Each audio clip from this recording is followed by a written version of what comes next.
Halo guys, di sini aku akan menjelaskan tentang rantai makanan dan jaring-jaring makanan. Rantai makanan maupun jaring-jaring makanan ternyata banyak sekali loh contohnya di sekeliling kita. Yuk kita belajar bersama.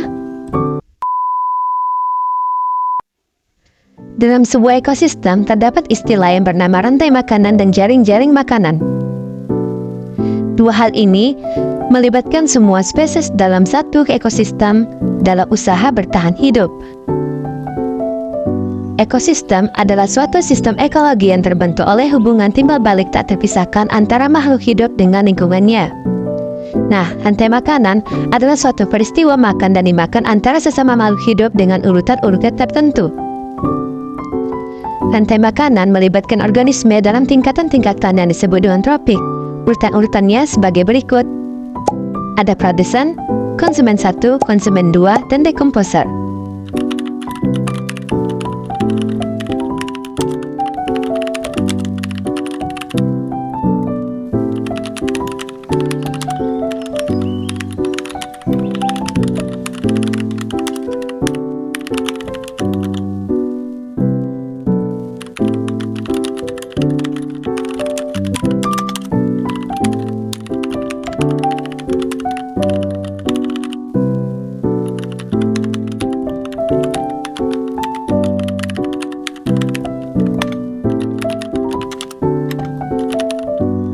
Berikut contoh rantai makanan di sawah.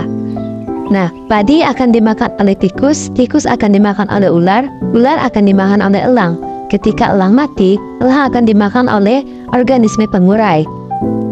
Nah, padi merupakan produsen, tikus konsumen pertama, ular konsumen kedua, dan elang konsumen puncak.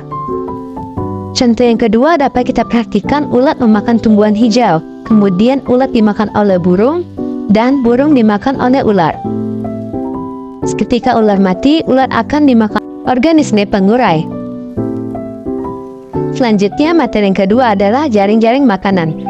Jaring-jaring makanan adalah siklus rantai makanan yang terjadi yang saling tumpang tindih dan berhubungan dalam suatu ekosistem. Jaring makanan disebut juga dengan food web. Salah satu contohnya rumput. Rumput tidak selalu dimakan oleh belalang, tetapi juga bisa dimakan oleh kambing maupun kerbau. Lalu kerbau akan dimakan harimau. Dengan kata lain, konsumen jaring-jaring makanan tidak selalu memakan makanan yang sama. Nah, ini dia contoh jaring makanan. Tumbuhan hijau dimakan oleh rusa, rusa dimakan oleh ular, ular dimakan oleh elang. Pada bagian kanan, tumbuhan hijau dimakan oleh belalang.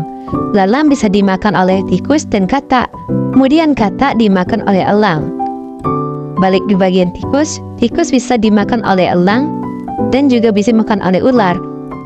Kemudian ular dimakan oleh elang lagi. Nah guys, jadi makhluk hidup dalam ekosistem saling terhubung dalam rantai makanan maupun jaring-jaring makanan karena sarantung satu sama lain. Karena tak ada makhluk hidup yang bisa hidup sendiri, termasuk dalam hal mendapatkan energi.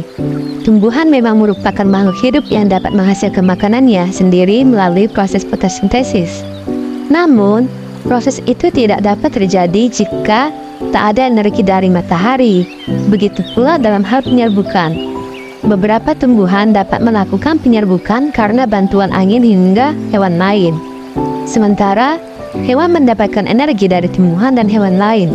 Hubungan saling ketergantungan ini kemudian membentuk rantai makanan dan kemudian jaring-jaring makanan.